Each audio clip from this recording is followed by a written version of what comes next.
नमस्कार मित्रांनो, मी एका ठिकाणी आहे, तुम्हाला दाखवतो. हे बघा, हे तुटलं फुटलेलं आहे. मी कुठे नंतर सांगेल तुम्हाला. हे इकडे बघा, असंच पडले, सगळे मच्छरांना आमंत्रण असणारे. इकडचा हा राडारोडा, हे कचरा सगळं बघा, हे अख्खं सगळं गळतंय बरं का. पार्किंगमध्ये सगळं पाणीच पाणी आहे. पुढे तुम्हाला अजून नेऊन दाखवतो. हे सगळं राडारोडा आहेचे. इकडे बघा पाणी.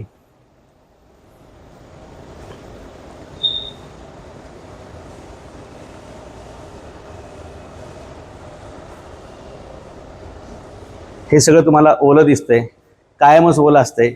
आता पाऊस थांबलेला आहे तरी सुद्धा हे ओलसरपण आहे. इकडे सगळं पार्किंगमध्ये बघू शकता, गळकं पार्किंग आहे सगळं.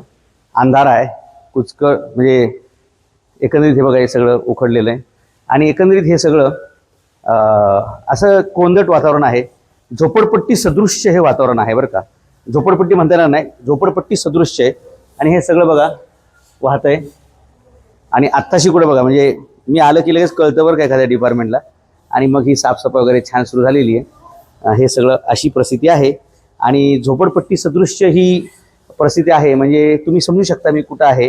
लोकांना म्हाडा, SRA, प्रधानमंत्री आवास योजना, या सगळ्या अशा योजनांवरती का विश्वास राहिलेला नाही, किंवा ह्या सगळ्या योजना लोकांना फालतू आणि लोकांचं शोषण करणाऱ्या आणि गोरगरिबांचं हक्काचं झोपडं का होईना ते हक्काचं हिसकावून घेऊन नंतर त्यांना अत्यंत गैरसोयीमध्ये ढकलणारे हे सगळे डिपार्टमेंट आहेत. आणि त्याच्यामुळे अनेक लोक रस्त्याला, म्हणजे ह्याला लागलेत, त्यामुळे धक्क्याला लागलेत, आयुष्यातून उठलेले आहेत. की झोपडी तर तुटली, बिल्डिंगच बांधून झालेली नाही. 18-20 वर्ष झोपडी तुटली, बिल्डिंग बांधून झाली, पण बिल्डिंग ही अशी गळती आहे. म्हणजे पत्र्याच्या घरामध्ये जेवढं पाणी गळत नव्हतं त्याच्यापेक्षा जास्त SRAच्या घरामध्ये, म्हाडाच्या घरामध्ये, किंवा प्रधानमंत्री आवास योजना किंवा आर्थिक दुर्बल घटकांसाठी जी घरं बांधली जातात त्याच्यामध्ये दुरावस्था होत असतात. म्हणजे कच्च्या घरामध्ये, पत्र्याच्या घरामध्ये, झोपडीमध्ये सुद्धा ज्या सुविधा आणि जे काही काय म्हणू आपण आनंदही जगणं असते ते असतं, ते SRAच्या प्रकल्पात आल्यावर मिळत नाही, म्हाडाच्या प्रकल्पात मिळत नाही. आणि हे तुम्हाला मी दाखवतोय कारण ही ती बिल्डिंग आहे. या बिल्डिंगमध्ये SRAचं मुख्यालय आहे पुण्याचं. त्या बिल्डिंगची मी ही दुरावस्था दाखवतोय. म्हणजे जे SRA आपल्या मुख्यालयातील इमारतीची गळती दूर करू शकत नाही, जे SRA आपल्या मुख्यालय असणारा परिसर एवढा घाण ठेवू शकतं, जे SRA आपल्या परिसरामध्ये एवढा कचरा, बी तिकडे दाखवला तुम्हाला, मगाशी दाखवला, तो कचरा असू शकतो. म्हणजे पाणी गळती आहे, कचरा आहे, अस्वच्छता आहे बघा, वरून पाणी ठिबकतंय.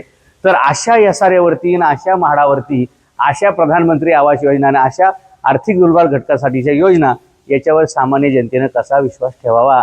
कारण जे लोक हे योजना राबवणार त्यांचेच जर एवढी दुर्दैवी आणि वाईट परिस्थिती असेल तर ते माणसांना, सामान्य कुटुंबांना काय न्याय देऊ शकतील, असा एक मोठा प्रश्नचिन्ह आहे. आणि तो भ्रमनिरास लोकांचा दूर व्हावा. बरेचसे बिल्डर सांगतात की SRAमध्ये या तुमच्या कच्च्या घराच्या ऐवजी पक्कं घर मिळेल, झोपडीच्या ऐवजी इमारती मिळेल, इथं तुम्हाला गटारच्या बाजूला राहायला लागतंय, आम्ही तुमच्या घराचंच गटार करू.